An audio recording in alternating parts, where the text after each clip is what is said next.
Hello student, this time we are studying this chapter N with NE.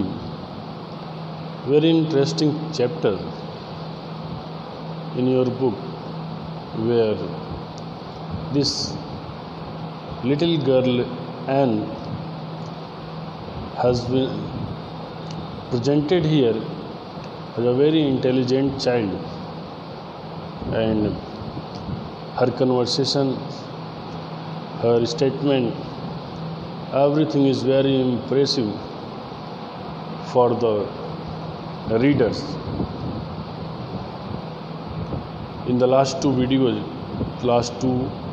two or three videos, you have seen the witness of this girl, how she is putting her words before the brother and sister Matthew and Marilla Cuthbert, and how both were confused, both become silent, both were unable to answer her question because her intelligence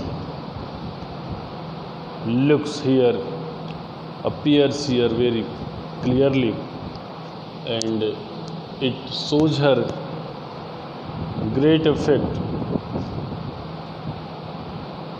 She in the starting time she seems as an orphan child, but by and by the intelligent words of this girl appears here that she is an orphan, but she has no lack of knowledge.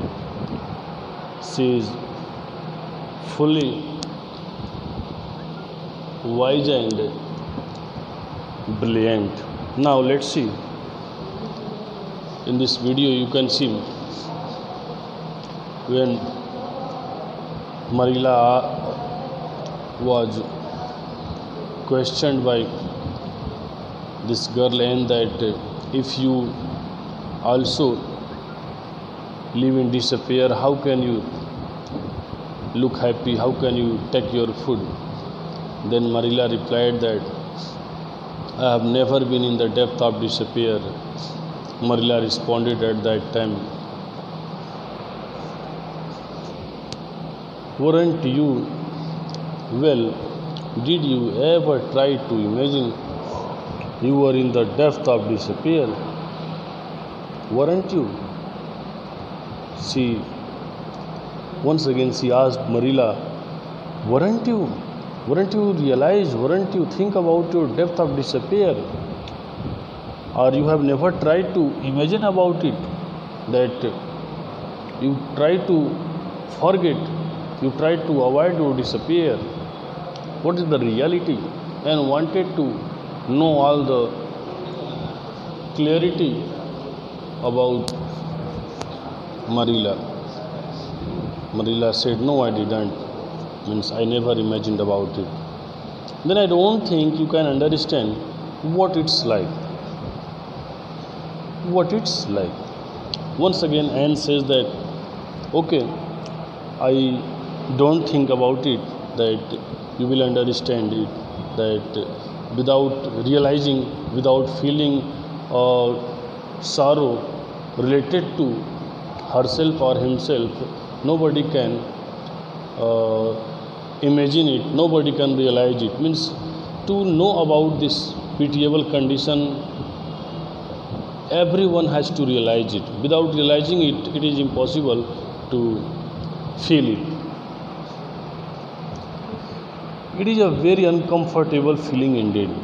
And then Anne told her that I am explaining you that when you live in the depth of despair, it seems that you will be restless at that time. There will be no comfort for you.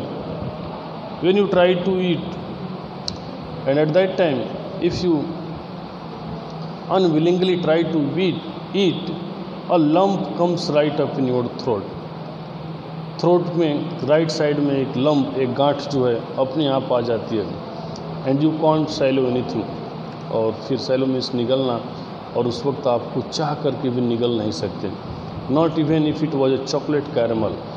एक chocolate caramel में sugar sweet जो होता है, एक chocolate एक sugar sweet को भी आप सैलो नहीं कर सकते हैं। Means to say that without your willing, without your will it is impossible to eat anything. If you have no idea, if you have no happiness at that time, you can't silo, you can't eat anything happily like your before performance.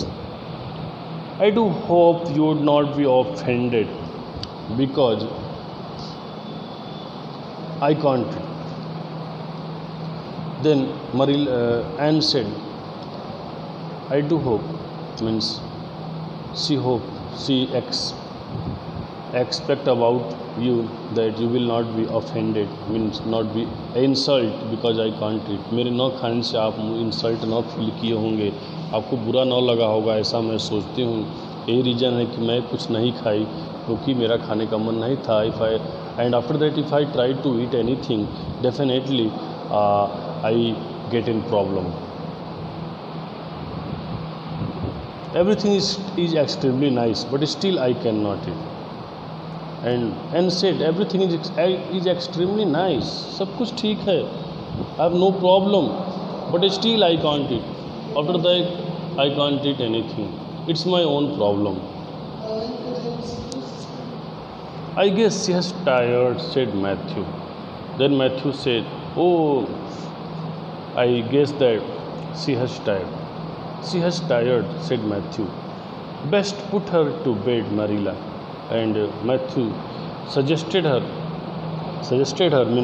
Marilla that it will be good if you put her to bed. Marilla lighted a candle and told Anne to follow her. Then Marilla also understood the feeling of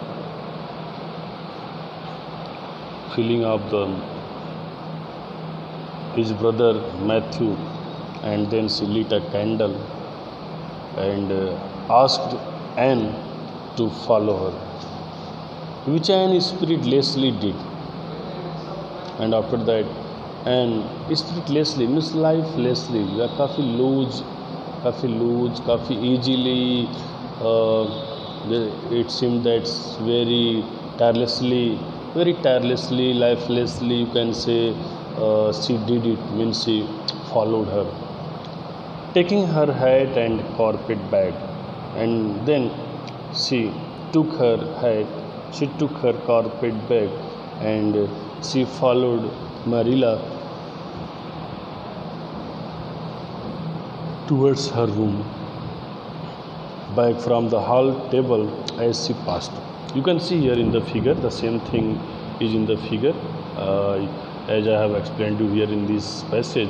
You can see here this little child Marilla is following the sister of Matthew, Marilla, with her hat and carpet bag.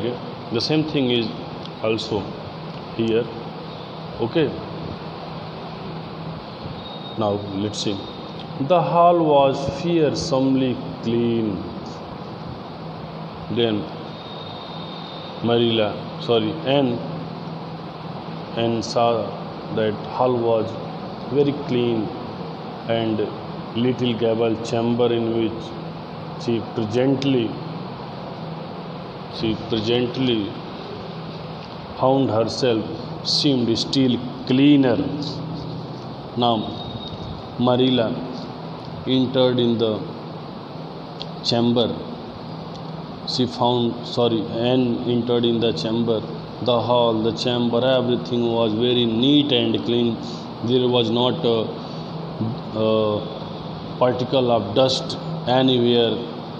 Everything was very nice, and Anne was extremely impressed to see so clean and tidy room and hall there, and she was only observing everything very happily and very clearly, because it was the great task great cleaning done by Marilla.